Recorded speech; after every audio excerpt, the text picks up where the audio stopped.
अभी Sunday show में आप सभी का स्वागत करते हैं। हर हफ्ते की तरह इस हफ्ते ढेर सारी रिलेटेड न्यूज है, एक एक करके बात करते हैं। सारे इंपॉर्टेंट न्यूज है। छोटी सी रिक्वेस्ट है, वीडियो का आखिरी तक जरूर देखिएगा जिससे आपको पता चले इवेंट इंडस्ट्री में चल कर रहा है। खासकर इस वीक में सबसे पहले जो न्यूज निकल के that is from the Ather Energy, और एथर एनर्जी की तरफ से एक्चुअल में बहुत सारा न्यूज है।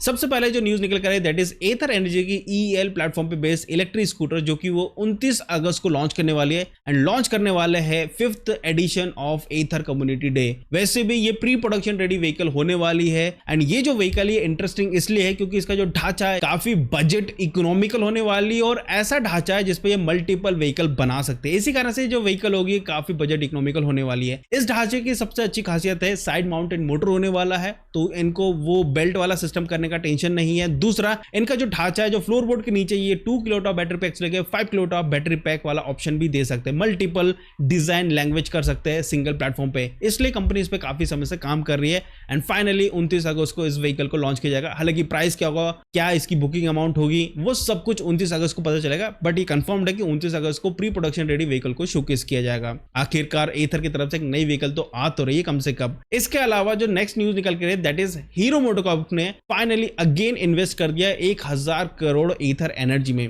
वैसे भी हीरो कंपनी ने काफी समय पहले भी एथर एनर्जी के ऊपर अच्छा खासा इन्वेस्टमेंट किया और अच्छा खासा इन्वेस्ट करती रहती है हीरो मोटोकॉर्प कंपनी एथर के ऊपर। एथर को इसलिए भी इन्वेस्टमेंट चाहिए होता है क्योंकि जब नए प्रोडक्ट लेकर आते हैं तो उसका प्रोडक्शन हो गया, डिजाइनिंग हो गया, R&D प्रोसेस हो गया, सब चीज में पैसा लगता है। ऑलरेडी जो एग्जिस्टिंग व्हीकल है उसको सेल करके जो प्रॉफिट कमाते हैं उससे काफी चीजें करते हैं। इसके अलावा जब कोई बड़ा प्रोजेक्ट आता है जैसे ईएल प्लेटफॉर्म पे बेस्ड इलेक्ट्रिक स्कूटर जो वो लेकर आ रहे हैं उसके लिए हैवी अमाउंट की रिक्वायरमेंट होती है इनिशियल में, भले बाद में वो रिकवर कर लेते हैं बेच के, लेकिन इनिशियल में जरूरत पड़ती है, तो हीरो मोटोकॉर्प ने इन्वेस्टमेंट किया है। इसके बाद जो नेक्स्ट न्यूज निकल कर आ रही है अगेन एथर एनर्जी की तरफ से दैट इज एथर एनर्जी 29 अगस्त को जो एथर कम्युनिटी डे होने वाला है उस दिन कंपनी शोकेस करने वाली एक प्रोटोटाइप बाइक को। ये जो प्रोटोटाइप बाइक है ये जेनिथ प्लेटफॉर्म पे बेस्ड होने वाली है। बेसिकली इस प्लेटफॉर्म का नाम रखा गया था जेनिथ ब्लैक और शोकेस किया गया था 2024 में कि हाँ ऐसा कुछ व्हीकल हम बनाएंगे, ऐसे ढांचे में बनाएंगे। अब जो ढांचा है जिस ढांचे पे गाड़ी बनेगी उसको शोकेस किया जाएगा 29 अगस्त को। अब ये गाड़ी इंटरेस्टिंग वाला पार्ट क्या है क्योंकि इस व्हीकल का डिजाइन ऐसा होने वाला है, इसमें पावर फिगर ऐसे होने वाले कि 125 सीसी से लेके 300 सीसी की जो बाइक्स होती है आइस व्हीकल में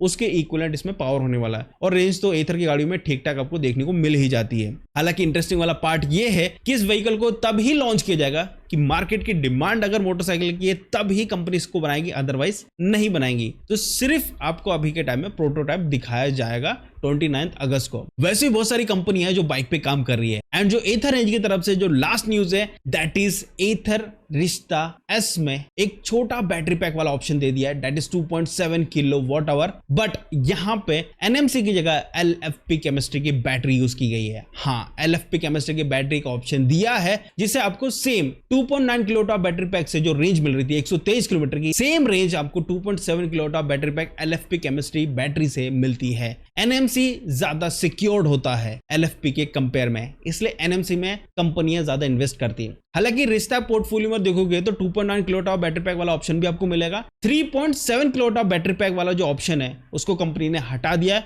उसका बैटरी पैक अब छोटा कर दिया है, 3.5 किलोवाट बैटरी पैक है क्योंकि कंपनी ने यहाँ पे R&D करा है और R&D करके उनको ये पता चला है कि जो 3.7 किलोवाट बैटरी पैक से जितना रेंज हमको मिल रहा था वो 3.5 से भी हम उतना अचीव कर पा रहे हैं, तो कंपनी ने वहां पे बैटरी छोटी कर दी है, 3.5 कर दिया 3.7 की जगह। सेम विद द 450X वहां पे भी कंपनी ने 3.7 की जगह 3.5 किलोवाट बैटरी पैक कर दिया है। लेकिन एथर 450X में आपको 2.7 किलोवाट बैटरी पैक वाला ऑप्शन नहीं है, वो सिर्फ रिश्ता में है, वो भी LFP। उसके अलावा सारे मॉडल में 2.9 3.5 सब में आपको एनएमसी केमिस्ट्री की बैटरी मिलती है। प्राइस जानना है, सब कुछ जानना है तो इनके वेबसाइट पर जाकर चेकआउट कर सकते हैं या इनके शोरूम में जाकर चेकआउट कर सकते हैं। नेक्स्ट न्यूज की बात करते हैं that is from the Jindal Mobilitics, और ये जो कंपनी है इन्होंने फाइनली अपना ऑपरेशन स्टार्ट कर दिया है। R40 करके इलेक्ट्रिक स्कूटर को इन्होंने शोकेस किया था, लॉन्च किया था। प्राइस रखा था 1,04,999 रुपीज और कंपनी का टारगेट है 350 करोड़ रुपए का यहां पे मुनाफा कमाना। टारगेट है 2028 फाइनेंशियल ईयर। कंपनी ने 2 मॉडल में R40 को लॉन्च किया था। सर्टिफाइड रेंज 135 से लेके 165 किलोमीटर की, 75 किलोमीटर पर आवर की टॉप स्पीड, 4 किलोवाट का पीक पावर पावर जनरेट करता है, BLDC मोटर है, 3.66 किलोवाट आवर की LFP केमिस्ट्री की बैटरी है।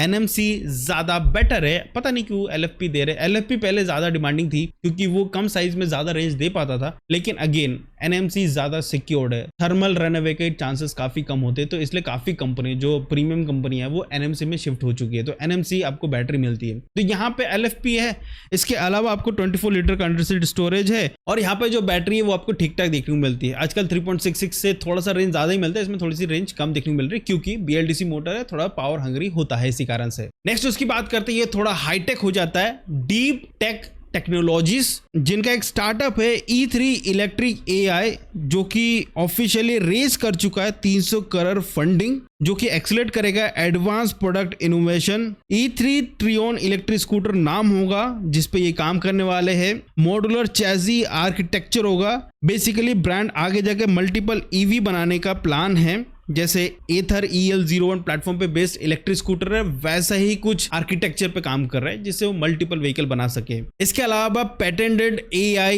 That is used for maintaining features, 10 second में आपका हेल्थ स्कैन कर लेगा गाड़ी का। स्मार्ट राउटिंग इंजन यूज होगा जो कि कंटिन्यूअसली बैटरी रीडिंग करेगा, राइड बिहेवियर चेक करेगा, real time road condition check करेगा, उस हिसाब से गाड़ी पे काम करेगा, उस हिसाब से गाड़ी में चेंजेस करेगा।